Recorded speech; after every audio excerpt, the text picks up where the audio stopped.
자, 한번 따라해 볼까요? 지금 교회가 할 일.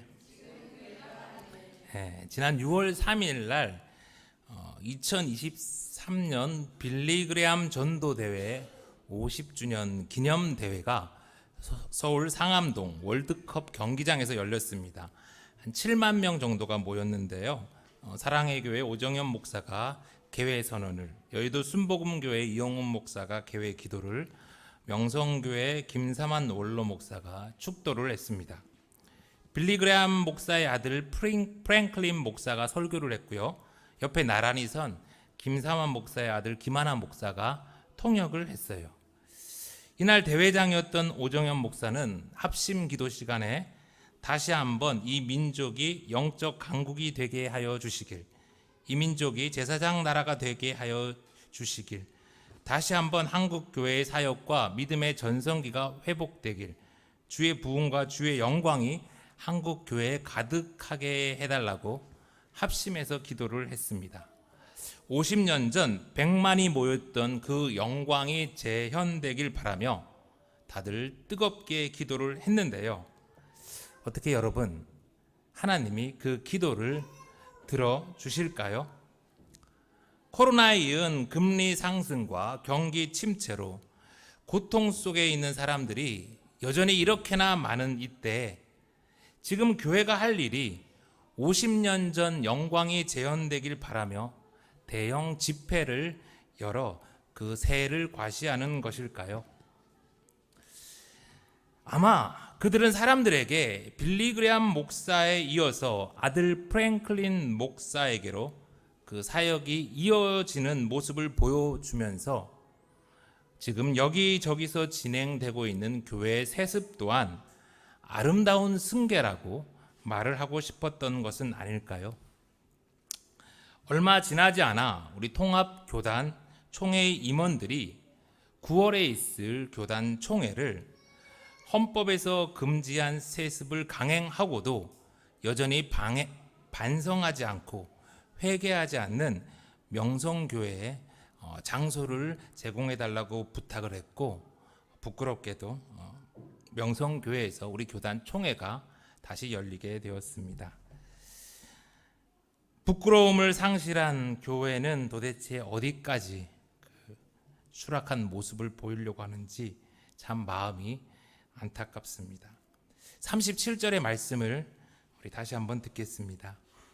이튿날 산에서 내려오시니 큰 무리가 맞을세 무리 중에 한 사람이 소리질러 이르되 선생님 청컨대 내 아들을 돌보아 주옵소서. 이는 내 외아들입니다. 예수님이 변화산에서 내려왔을 때 큰 무리가 예수님을 기다리고 있었어요. 그런데 그 중에 한 사람이 온 무리가 다 들을 수 있도록 소리를 지르면서 예수님을 부릅니다. 여러분, 이 아버지는 왜 소리를 질렀을까요? 39절입니다. 귀신이 그를 잡아 갑자기 부르짖게 하고 경련을 일으켜 거품을 흘리게 하며 몹시 상하게 하고야 겨우 떠나가나이다.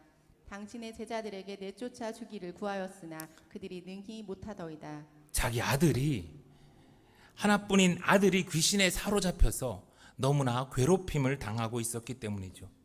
그래서 아버지는 귀신을 쫓아내고 아픈 이들을 고쳐준다는 예수님과 그의 제자들에 관한 소문을 듣고서 여기까지 찾아온 것입니다.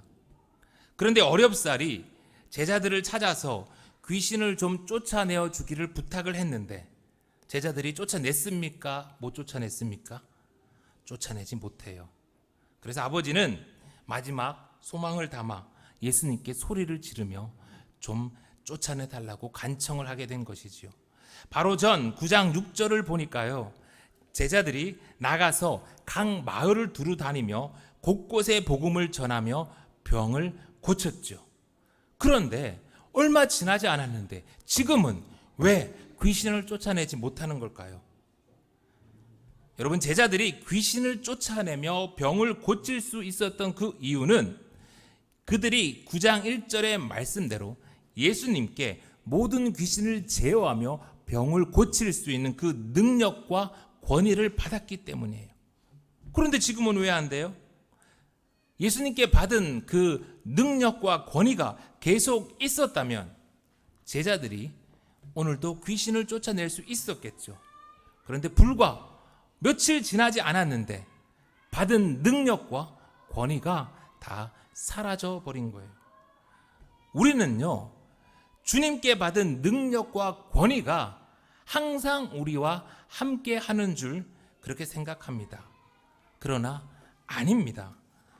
예수님은 제자들에게 항상 너희와 함께 있을 것이라고 하셨지, 내가 준 능력과 권위가 항상 너희와 함께 있을 것이라고는 안 했어요. 지금 우리는요, 예레미야서의 말씀을 가지고 큐티를 하고 있잖아요. 거기에서 나오는 유다의 문제가 뭐였습니까? 유다는 온갖 우상 숭배를 하면서 못된 짓을 다 저지르고 있음에도 자기들은 다윗의 후예다, 택함받은 선민이라고 생각하면서 우리는 북이스라엘과 다를 거라고 그렇게 생각했기 때문이에요.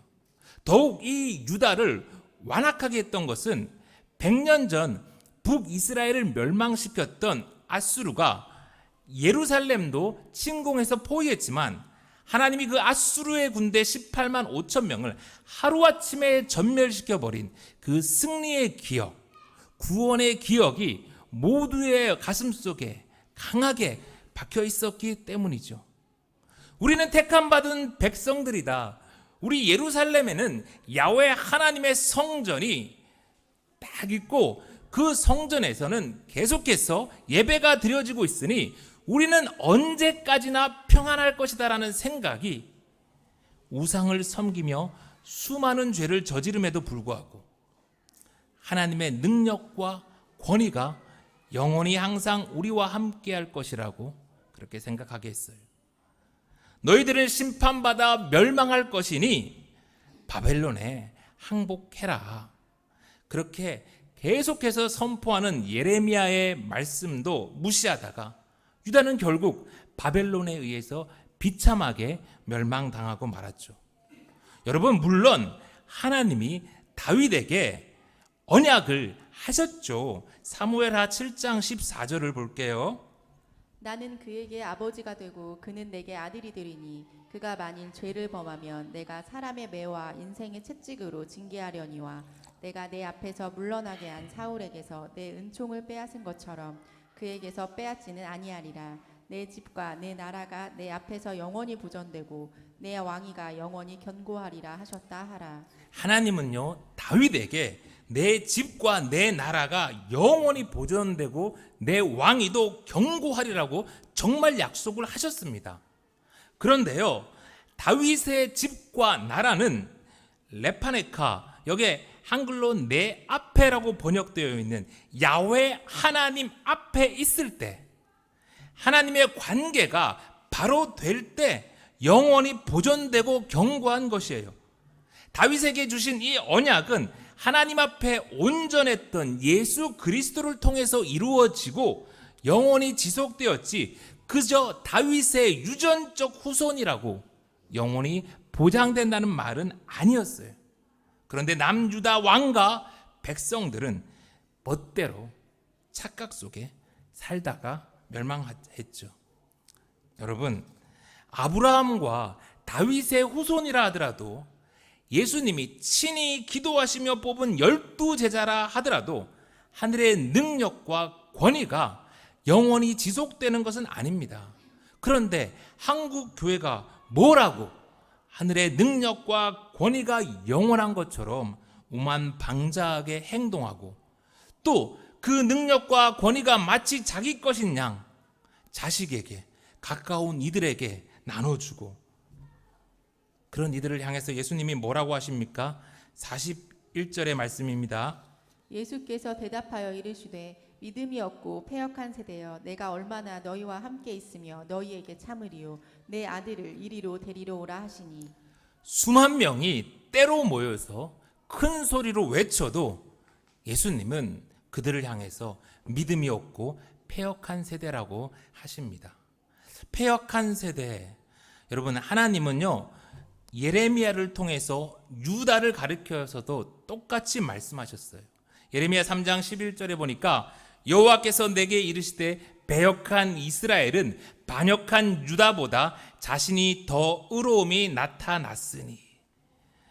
이전 개역 한글 성경에서는요, 반역한 유다를 패역한 유다라고 번역을 합니다.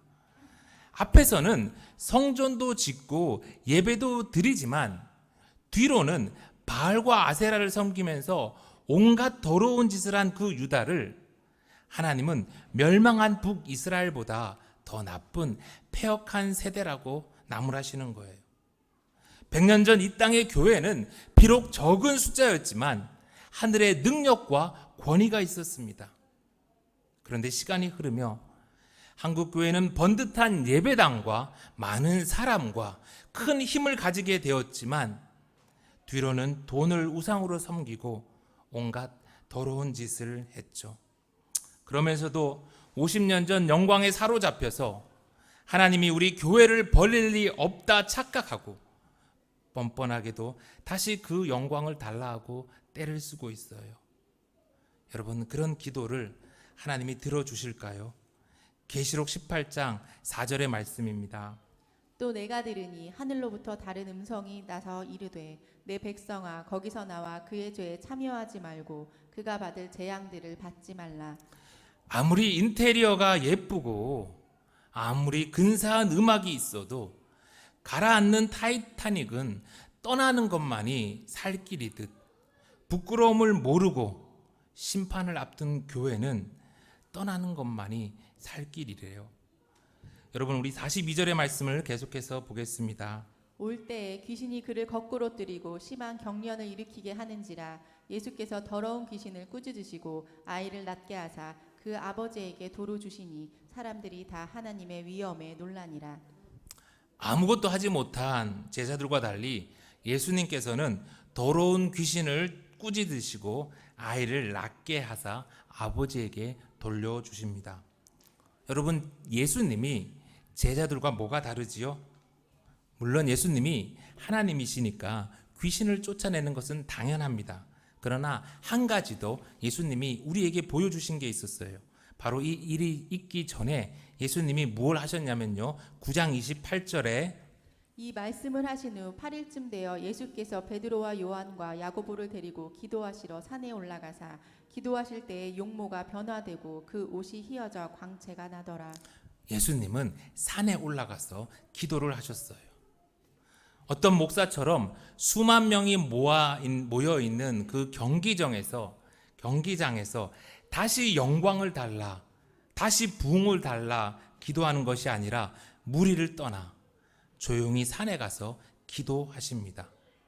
초대형 교회 목사들끼리 만나서 서로 비싼 밥 먹으면서 교제하는 것이 아니라 산에서 모세와 엘리야를 만나며 하나님과 깊은 교제를 나눕니다. 그렇게 기도하고 하나님과 교제하고 산에서 내려왔기에 예수님은 큰 무리가 맞이했지만 무엇을 해야 하실지, 어디로 가야 할지 길을 잃어버리지 않으셨어요. 그리고 귀신 들린 자를 만났을 때, 고통당하는 자를 만났을 때 귀신을 쫓아내 주시고 그 문제를 해결해 주십니다. 그래도 오늘 예수님의 제자들은요, 부끄러움은 알았어요. 예수님이 집에 들어가셨을 때 조용히 나와서 묻죠. 마가복음 9장 28절입니다. 집에 들어가심에 제자들이 조용히 묻자오되 우리는 어찌하여 능히 그 귀신을 쫓아내지 못하였나이까. 이르시되 기도 외에 다른 것으로는 이런 종류가 나갈 수 없느니라 하시니라. 기도 외에 다른 방법이 없어요. 여러분, 하나님이 아수르의 18만 5천 명을 이렇게 물리쳐 주신 것은 히스기야가 다윗의 후손이어서가 아니라 히스기야가 여호와의 전에 나아가 자기의 옷을 찢고 굵은 베옷을 입고 눈물로 기도했기 때문이에요. 수많은 사람들 앞에서 하는 퍼포먼스가 아니라 골방에 들어가 하나님께 기도할 때 하나님의 능력과 권위가 함께하는 것이지요. 내가 어느 교회 교인이다, 내가 아무개 교회 목사다, 장로다, 권사라 하는 건 아무 소용이 없습니다. 요즘은 세상도 콧방귀를 껴버리는데 영적 전쟁에서 마귀가 신경이나 쓰겠습니까? 마태복음에서는요, 이 귀신을 쫓아내지 못한 이유에 대해서 너희 믿음이 작은 까닭이라고 해요. 여러분, 믿음이 무엇입니까? 눈에 보이지 않지만, 손에 잡히지 않지만, 그럼에도 하나님을 의지하고 하나님께만 기도하는 게 그게 바로 믿음이죠. 사람들 많이 모아놓고 큰 건물 세우고 통장에 800억 쌓아놓고 그걸 자식에게 물려줄 때 믿음이 생기는 게 아니라, 능력과 권위가 세상에 나타나는 게 아니라, 보이지 않아도 잡히지 않아도 하나님을 의지하고 산에서 골방에서 기도할 때 하늘의 능력과 권위가 나타나는 것입니다. 예수님이 직접 뽑은 제자라도, 과거에 그 어떤 영광을 경험했던 교회라도 지금 하나님 앞에 바로 서지 않으면, 하나님과의 관계를 바로 세우지 않으면 아무 소용이 없다는 거예요. 하늘의 능력과 권위는 오직 호람되어 하나님 앞에 선자, 기도하는 자에게만 임합니다. 우리 예수 생명의 모든 가족들, 또 우리 목장들, 하나님 앞에 바로 서 기도하는 백성 다 되기를 간절히 소망합니다. 제자들이 귀신을 쫓아내지 못한 이유에 대해서 우리가 한 가지 더 생각해 봐야 합니다. 오늘 사건을 함께 기록한 마가복음 9장 14절의 말씀이에요. 이에 그들이 제자들에게 와서 보니 큰 무리가 그들을 둘러싸고 서기관들이 그들과 더불어 변론하고 있더라. 예수님이 산 위에서 기도할 때 산 아래에 있던 제자들이 뭐하고 있었어요? 9 제자들은 큰 무리에 둘러싸여서 이 서기관들과 논쟁하고 있었어요. 이전에 갈릴리에 어부로 있을 때에는 감히 생각도 못할 일이었는데, 이제 예수님께 능력과 권위를 받고 이제 귀신을 쫓아내고 아픈 이들을 고치고 나니까 이 사람들이 많이 모인 곳에서 서기관들과 한판 붙게 되는 거죠. 여러분, 예수님이 제자들에게 서기관과 논쟁하라고 능력과 권위를 주셨습니까? 아니잖아요. 누가복음 9장 2절에 뭐라고 배웠습니까? 하나님 나라를 전파하며 앓는 자를 고치라고 하늘의 능력과 권위를 주셨잖아요. 그런데 산 아래서 지금 제자들은 사람들 보는 가운데서 논쟁을 하고 있는 거예요. 이들이 하나님 나라 전파를 위해서 지금 논쟁하고 있었을까요? 아픈 이들을 고치기 위한 그 처방에 대해서 논쟁하고 있었을까요? 아닙니다. 그동안 모세의 제자라고 높임받고 거들먹거리던 이 서기관들을 향해서 갈릴리 출신의 무시당하고 살았던 제자들이, 너희는 이제 끝났어. 귀신을 쫓아내며 아픈 자를 고칠 수 있는 예수님이야말로 진정 새로운 왕이고 바로 우리가 예수님의 제자야. 이젠 우리 시대야. 라는 것을 논쟁을 통해서 말하고 싶었던 거죠. 계속해서 이어지는 그 9장 이후의 말씀을 보면 예수님의 예루살렘 입성을 앞두고 새로운 나라에서 누가 영의정할지, 누가 좌의정할지 다투고 있는 그런 제자들의 모습을 우리는 보게 됩니다. 하나님 나라를 전파하고 아픈 이들을 고치라고 예수님이 능력과 권위를 주셨는데, 이를 위해 기도하며 하나님과의 관계를 힘써 유지해야 했는데, 제자들은 그만 높임받기를 갈망하다, 논쟁하다, 된통 망신당하고 말았어요. 빌리그레암 그 기념 집회가 열린 지 좀 지나서 7월 1일에 서울시 의회 앞에서 2023년 통합 국민대회 거룩한 방파제라는 동성애 반대 집회가 열렸습니다. 민주주의 사회인이 각자의 생각에 따라서 동성애를 반대할 수 있습니다. 성경이 분명히 동성애를 죄라고 이야기를 하니까 교회도 동성애에 대해서 반대를 하죠. 그런데 여러분, 동성애가 죄라고 해서 교회가 성소수자들과 싸우는 게 옳은 일일까요? 지금 교회가 해야 할 일들이 성소수자들과 논쟁하고 싸우는 일일까요?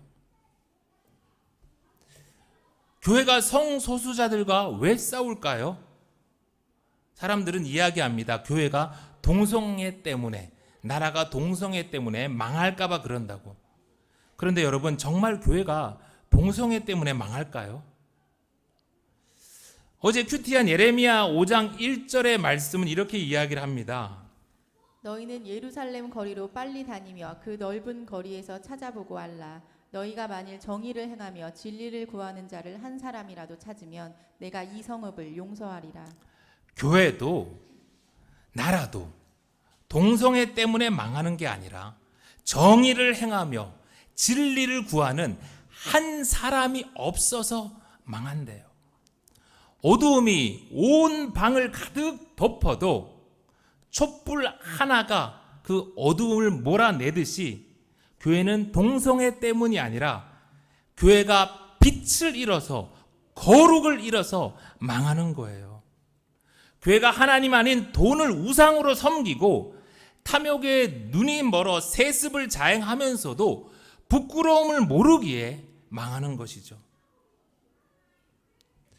여러분, 교회는요, 거짓말하고 횡령하고 사기치고 간음한 죄인들에 대해서는 그렇게 너그러우면서 왜 동성애만큼은 그렇게 죽자고 싸우는 것일까요?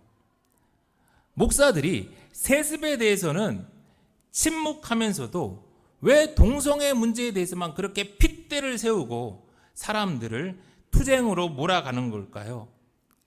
세상 사람들이 뭐라고 하냐면요, 동성애는 목사들이 절대 하지 않을 수 있지만 세습은 언젠가 할 수 있으니까 그렇대요. 세습하는 교회들, 교회의 기득권을 쥐고서 교회의 불만을 잠재우고 싶은 목사들이 눈에 보이는 적으로 북한 공산당을 써먹다가 요즘은 성소수자로 그 대상을 바꿨대요. 세상 사람들이 이렇게 이야기를 합니다. 여러분, 예수님이 한 번이라도 성소수자들과 싸웠습니까? 예수님이 성소수자를 만났을 때 그들을 돌로 쳐 죽이라 했습니까? 아니잖아요. 간음도 동성애도 모두 돌에 맞아 죽어야 할 구약의 죄지만 예수님은 용서해 주셨어요. 그리고 다시 죄를 짓지 말라 하셨죠. 교회가 우리와 다르다고 돌을 들어 치면 바리새인과 뭐가 다르겠습니까? 지금 산 아래에는 너무도 많은 이들이 고통 속에서 울고 있는데, 지금 산 아래에는 아수르의 군대가 몇 겹으로 둘러싸서 우리를 죽이려 하는데, 아직도 한국 교회는 산 위에 초막 몇 개를 지어놓고는 옛날을 그리워하고 있어요. 이제 말씀을 마칩니다. 지금 교회가 할 일은 크리스텐덤을 꿈꾸며 사람들을 모아 세를 과시하는 것이 아니라 산으로 들어가, 골방으로 들어가 하나님과의 관계를 바로 세우고 기도하는 것입니다. 성소수자와 우리와 다른 자들과 싸우는 것이 아니라 독버섯처럼 퍼진 돈이라는 우상과 세습을 하고도 부끄러움을 모르는 거짓 선지자들과 싸우는 것입니다. 산 위에서 초막을 붙들고 우리끼리 과거를 기억하며 즐거워하는 것이 아니라 산 아래 내려가 아픈 이들을 고치고 하나님 나라를 전파하는 것입니다. 그럴 때 하나님은 그 교회의 능력과 권위를 다시 회복시키고 그 교회를 통해서 이 땅을 다시 하나님의 나라로 변화시킬 것입니다. 예수생명교회가 오늘 이때 주님의 마음을 시원케 하는 바로 그런 교회가 되기를 간절히 소망합니다.